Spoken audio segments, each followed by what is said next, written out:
Guys, 2000 and I believe, what is this?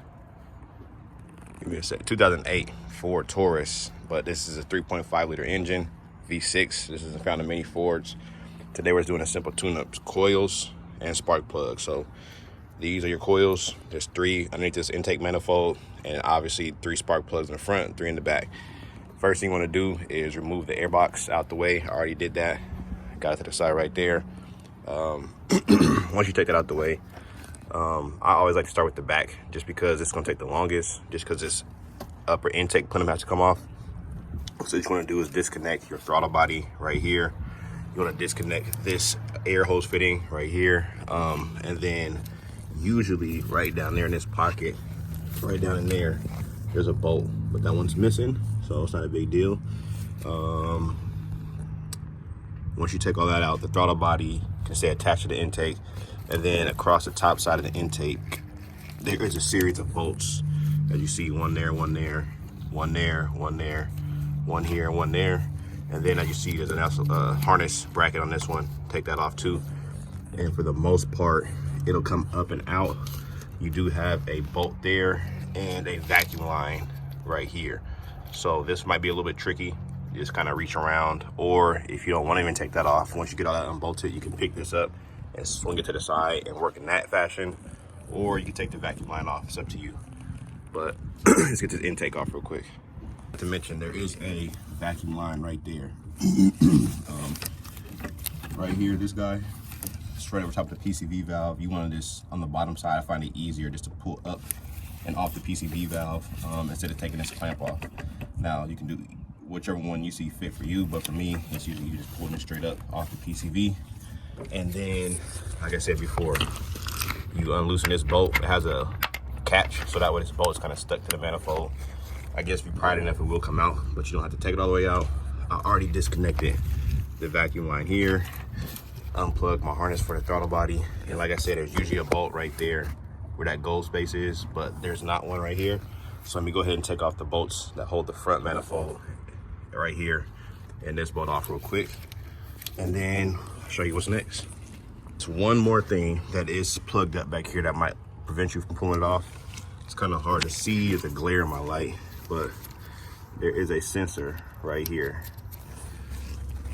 Hopefully you can see that. There's a sensor right here, connector. As you try to pull it forward, if it's snagging, it's because this piece is still connected. So let's reach behind there, push down this tab, pull it out. Now you see I kept the vacuum line on. Like I said, you can take it off if you want to, but vacuum line on. At this point, it will be recommended, if you have not replaced your intakes,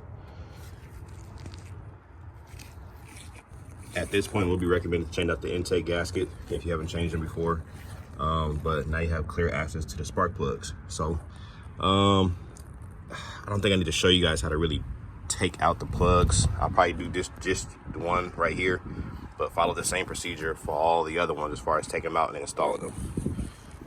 So there's an 8mm bolt. This guy right here. A lot of these are 8s. 8mm bolt right there. Pull that out. Obviously, you have your connector.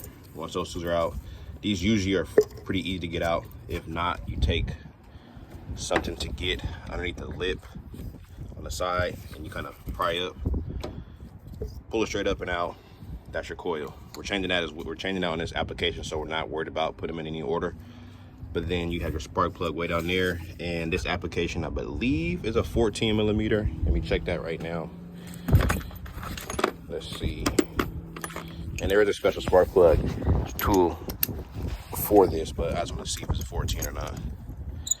No, it's your traditional 5/8. So get you a 5/8 spark plug socket, preferably. If not, it's a 5/8. Drop it down the cylinder.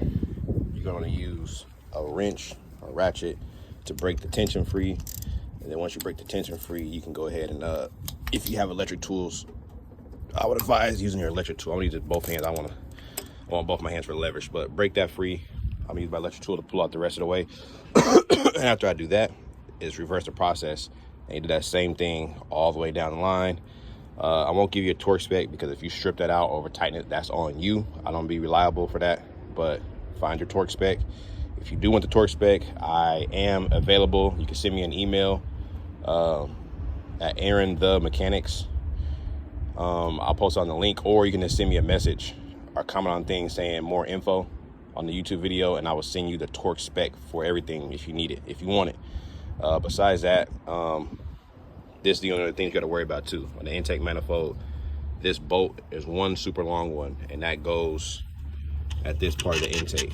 All the other ones are the exact same length. Besides that, man, that's how you do a spark plug change, or coil change, and or intake manifold gasket, if that's what you're doing on this 3.5 engine. This is the same for all 3.5 engines for these Fords. Besides that, man, you guys continue to like, comment, subscribe. Appreciate the support thus far, and always, until next time.